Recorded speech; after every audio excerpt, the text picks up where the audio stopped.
bago kayo masuspindi. Kasi i-recommend ako talaga masuspindi. Hindi ako titigil hanggat hindi kayo maparusahan. Sabi ko nga, kung yun ay nakamotosiklo lang at delivery boy, kulong na yun. Baka may kasama pang batok. Never ever. Now, parang kinakampihan mo pa to. Don't do that, Colonel. Ikaw ang tatamaan, ikaw ang bababalikan ko rito.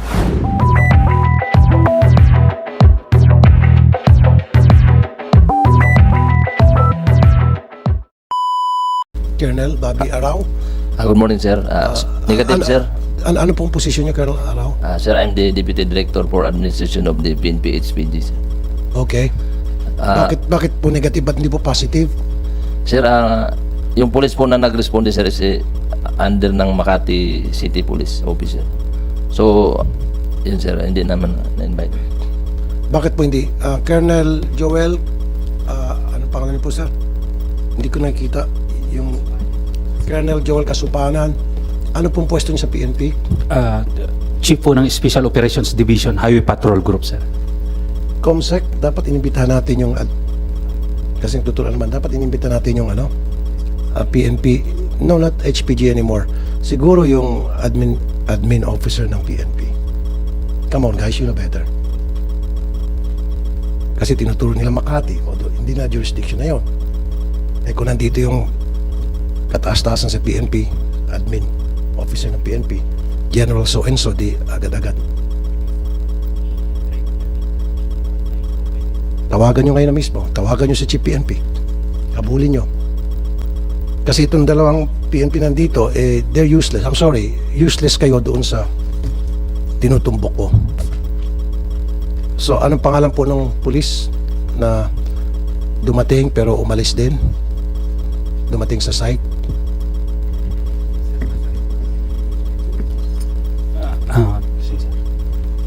Sir, nasa report yata ng MMDA yun, sir. Okay. Sige, turo sila. MMDA, anong pangalan ng pulis? He was already there. And alam naman siguro niya na meron tayong anti-drunk and drug driving law.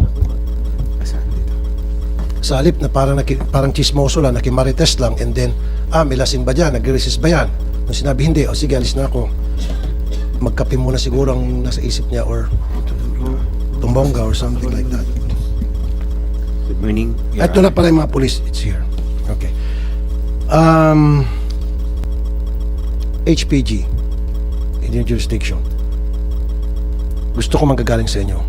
Ano ang protocol sa PNP kapag ang isang police, kayo HPG, na para ninyo ang isang motorista dahil lasing, ano po yung protocol? Good morning, sir. Actually, sir, usually, sir, pag initially ma-determine namin na parang under the influence of liquor. So, Yes. we have to, mayroon kaming tinatawag na, sir, field sobriety test. Okay. So, doon, sir, nakasaad yung mga procedure. But then, after that, sir, you have to, for confirmation, sir, use the necessary technical, sir. Okay. And then pag na-find out ninyo na talagang lasing at over the limit na yung alcohol sa kanyang katawan, ano po yung susunod na inyong gagawin? Of course, sir, we have to hold the driver in custody, sir. And for him not to forgo with the driving, and then? we will file the necessary charges, sir. Correct. So, base po dun sa sinabi ninyo, so malaking pagkakamali itong nagawa ng kabaro ninyo. Tama? Yes, sir, but accordingly, sir, yung I know, sir, I can speak for ano nangyari, pero yung based on ano, sir, ang SAIC daw, sir, sila na daw bahala. No, sir. Gusto ko lang sa procedure, sa protocol. So therefore, base po dun sa mga sinabi ninyo, yung pong dalawang pulis,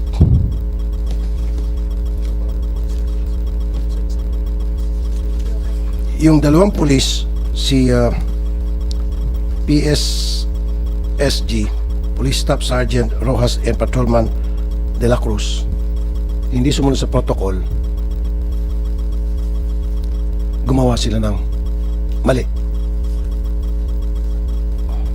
Yes sir, nakikita namin sir na may pagkukulang po yung tropa namin sa baba sir. Okay. Yun ang gusto ko. Na at least, inaamin mo ngayon na yung kabaro ninyo ay nagkaroon ng pagkukulang, which is hindi niya ginawa yung binanggit ninyo. Diba? Mga binanggit yung sobriety test, and then technical test, and then dalhin sa presinto, file appropriate charges. Okay. Thank you. Now, anyan na si Patrolman de la Cruz na Makati PNP. Patrolman, magandang tanghali po sa inyo. Huwag kayong matakot, Patrolman. Madali lang itong tanong ko sa iyo. Si ano ka pala? Si Christian Rojas. Staff Sergeant, Police Staff Sergeant Rojas. Yes, sir. Staff Sergeant Rojas po. Thank you po, Sarge. At kasama rin si Patrolman de la Cruz. Kayong dalawa. Ikaw muna, first come, first serve, Staff Sergeant Rojas. Nung dumating ka doon sa busway na merong lasing na driver, itong si De Vera, at alam niyo po na siya ay lasing, bakit hindi niyo po dinala sa presinto para kasuhan ng anti-drug? Pero bago niyan, aware ka ba na meron tayong anti-drug, anti-drunk and drug driving law? Alam niyo po? Meron tayong ganun batas? Hindi po masyado aware, sir. Hindi masyado. When you say hindi masyado, kung pag sinabing hindi masyado, ano ibig sabihin po nun? Alam mo pero hindi gaano. Hindi po pa masyado familiarize. Hindi pa masyado. Pero alam mo na meron tayong ganung batas. Meron po. Okay. That's good enough for me. So, kung alam nyo na meron tayong ganung batas at merong lasing sa harap mo, nandoon na kayong dalawa ni Patrolman de la Cruz, bakit hindi nyo dinala sa presinto para kasuhan ng RA 658?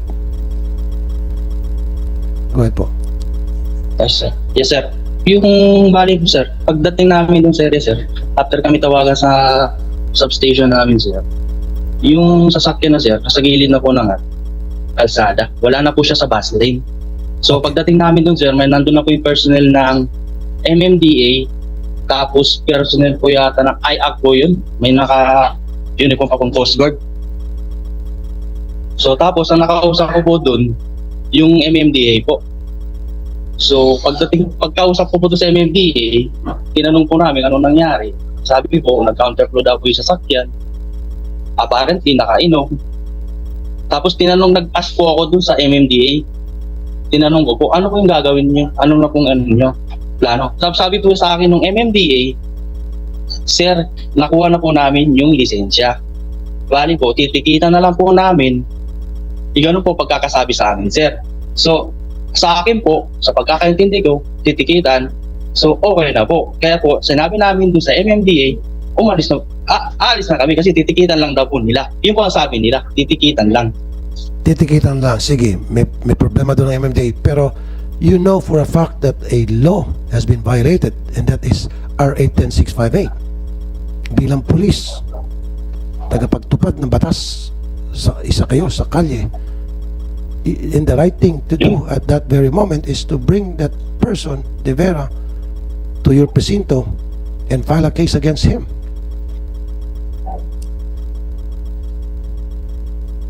Diba? Dapat, sir, ang magiging arresting po talaga kung sakaling ganun po. Yung sila na po mga first responder. Kasi pagdating po namin doon, nandun na po sila lahat. Sila na po na nakakita ng pangyayari. So bali kami po, rumisponde na lang po kami doon sa request po ng MMDA po ng police assistance, sir. Kaya nga po, nag-request ng police assistance, di ba? Meron nga tinatawag na Yes, sir. citizen's arrest eh. Anybody can arrest somebody kapag nakita niya actual crime is being committed. In this case, kayo po'y police at uniforme pa at alam nyo, a law has been violated, crime has been committed, na drunk driving, okay? Na nag-violate siya ng anti-drunk driving law. Then bilang police, at tinawagan kayo for police assistance, dinala nyo sana sa presinto na hindi nyo po ginawa. Yes, sir. Yun na po ang medyo namin. Di ba? Okay. So yun ang pagkakamali nyo, pagkukulang. Alright, salamat sa pag-amin. Patrolman de la Cruz, sir, magandang hapon. Magandang umaga po. Magandang umaga. Patrolman de la Cruz, sir. Ano po yung gusto nyo sabihin naman? Yung side nyo naman po, sir, Patrolman. Bali, ganun lang din po, sir. Tinawagan po kami para hingi po ng police assistance yung MMDA po na naka one-way daw po yung sasakyan at ayaw ibigay yung license. Yun po ang tawag sa amin. Kaya po nagpunta po kami doon, dinispatch po kami ng desk officer namin. Tapos pagdating po namin doon, katulad po ng sinabi ni PSSG Rojas, pagbaba namin, sinabihan po kami ng MMDA na okay na sir, binigay na po yung license. Na sabi po sila na bahala, titikita na lang po nila. Then sabi sir, okay na daw po. Okay. Patrolman de la Cruz and Staff Sergeant Christian Rojas, i-recommenda ko na kayo'y paparusahan. That I can assure you. Dahil lumilitaw na selective kayo. Pag mayaman, lusot. Pag mahirap, kulong. Ba't ganun? Dapat the law applies to everybody. Sigurado ako kung yun ay nakamotorsiklo, o security guard, o sabihin natin delivery driver, kulong na yun. Diba? Kulong na yun. Kunyari family driver, nagdadrive dyan sa busway lasing, dumating kayo, sigurado ako kulong yun. I'm sure. Hindi ako papayag under my watch na yung under sa committee ko sa public services ay maging selective at yung batas ay ina-apply lamang sa mga mahirap. Gusto ko, mahirap o mayaman, pantay-pantay ang pagtrato. So, dito, binaby nyo yung isang taong may kaya sa buhay. At hindi kayo naging patas. Hindi nyo ginawa yung inyong tungkulin ng tama. Therefore, I would recommend na kayong dalawa ay masususpindi rin. Ano pong reaksyon nyo?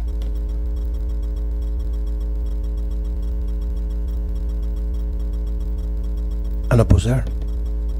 Sir, Staff Sergeant, bago kayo masuspindi, kasi i-recommend ako talaga masuspindi, hindi ako titigil hanggat hindi kayo maparusahan.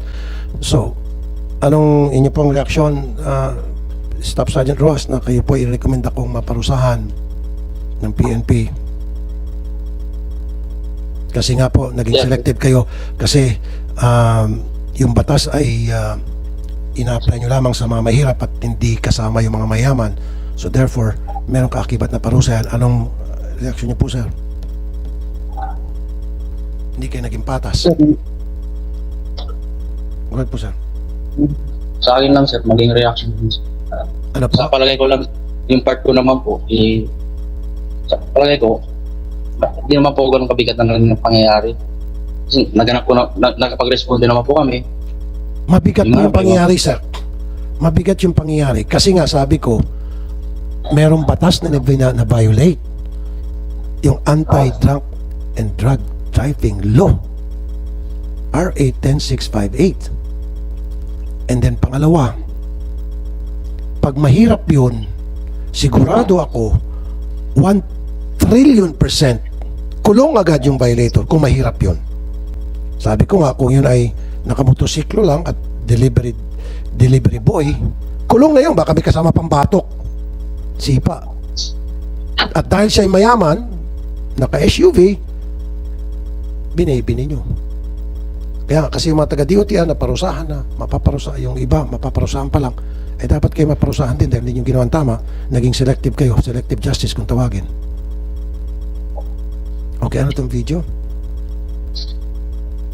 Okay. Ito, meron tayong video. Anong video pinapakita? Okay, sige. Diyan muna kayong dalawa. Pakita natin yung video. Yung sa actual violation. When it happened. Okay. Okay, yung boss. Nag-counterplan na kayo dito yung SUV. Okay, ang nangyari ngayon, umalis na itong nakatakas. Nagpark sa sidewalk and then okay. It's okay.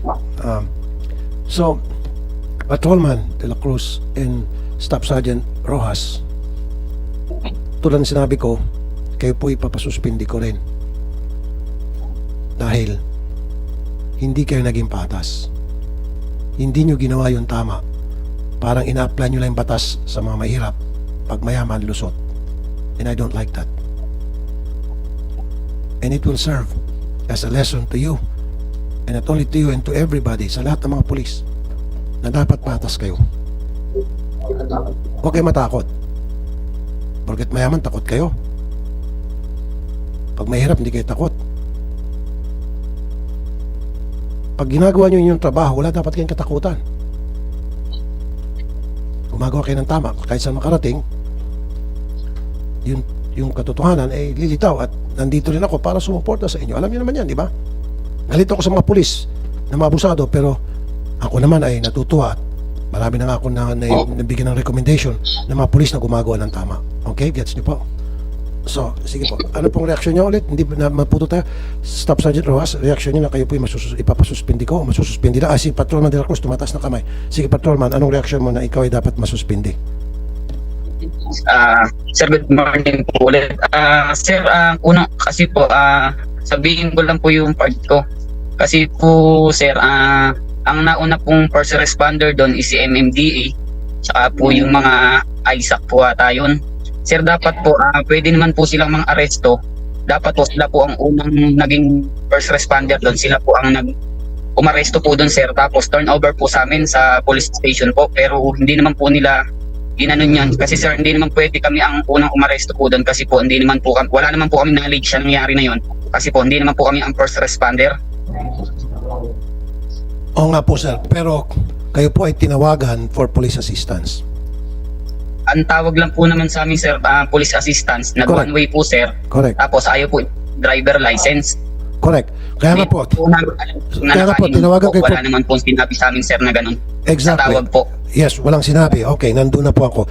Pero nung pagdating niyo po doon, dahil tinawagan kayo for police assistance, pagdating niyo doon, na-determine ninyo na lasing, kayo na mismo ang nag-decide upon the two of you na dalhin natin to sa presinto, ipa-sobriety test natin at pag nag-fail to, at amoy alak naman talaga, pasuray-suray, nag-one way, the fact na, sandali na sir, the fact na, Hindi po namin alam na lasing po siya. Wala naman po sinabi ang MMDA. Ang tawag lang po talaga sa amin is counterflow. Nanghihingi ng police assistance. Ayaw po ibigay yung license. Hindi po namin alam na nakainom, sir. okay, Kaya po wala naman po kami. okay, sandali lang po. MMDA, Attorney Artes, Our personnel here, who's present at the time, Your Honor, will testify na totoo po yun na kaya kami tumawag na assistance dahil ayaw pong ibigay yung lisensya. Pero nung dumating po yung dalawang PNP personnel, in-inform po sila na amoy alak. Yun pong yung pong driver. so na-informahan. In-inform po sila. And yung pong sinasabi po ng ating resource person from PNP na dapat kami nag-aresto, hanggang traffic violations lang naman po kami. Wala po kaming police enforcement power para mag-aresto. In fact, ang protocol po namin, pag po merong kaming na-apprehend na nagmamaneho for traffic violation, ay tumatawag po kami talaga ng police para po arestohin. Ang ginagawa po namin, iimpindihin namin yung tao hanggang sa dumating yung police para po maaresto. Tapos po, yung sasakyan po pinatotow namin para hindi na po magmaneho yung lasing na pasahero. Ganun po yung protocol namin. And in this instance, in-inform po yung dalawang PNP na amoy alak yung pong driver. At again, hindi po kami kasi deputized at hindi naman po kami trained to do field sobriety test. Kung hindi, yung amoy alak lang po ang pwedeng i-determine ng aming mga enforcers, Your Honor.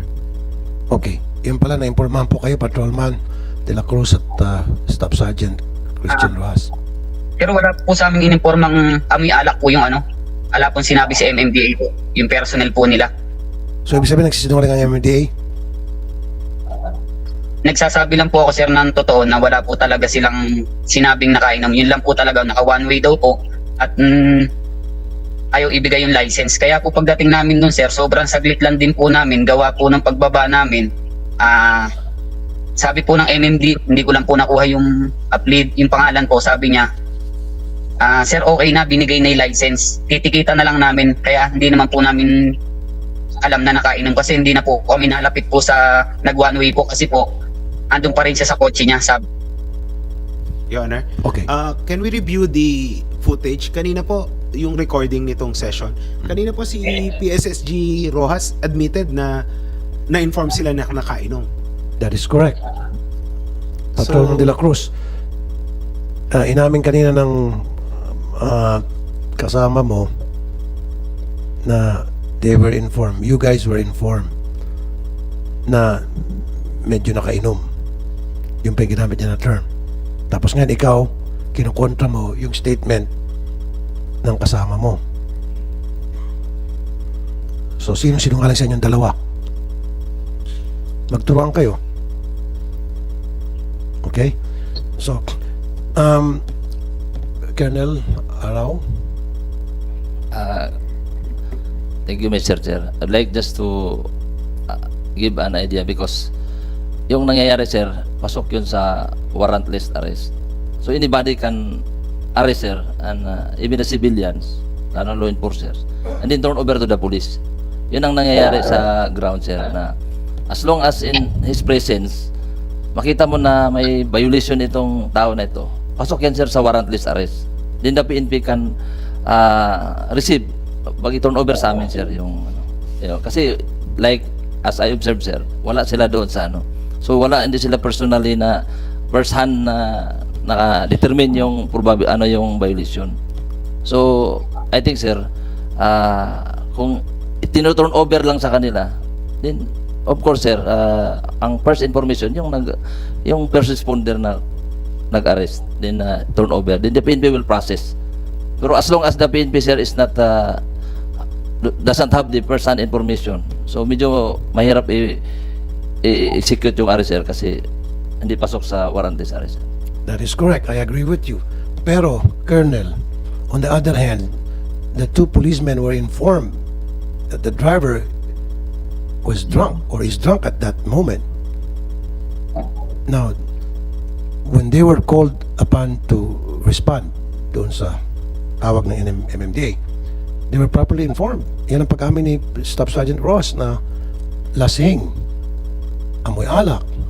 So, at sila ay pinara or nag-violate sila ng busway regulation. So, pagdudugtungin mo lang yon, aha.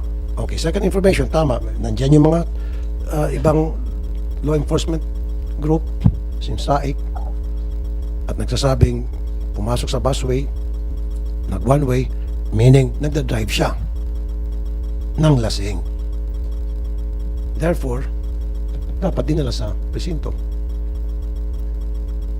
to enforce and implement yung RA 10658.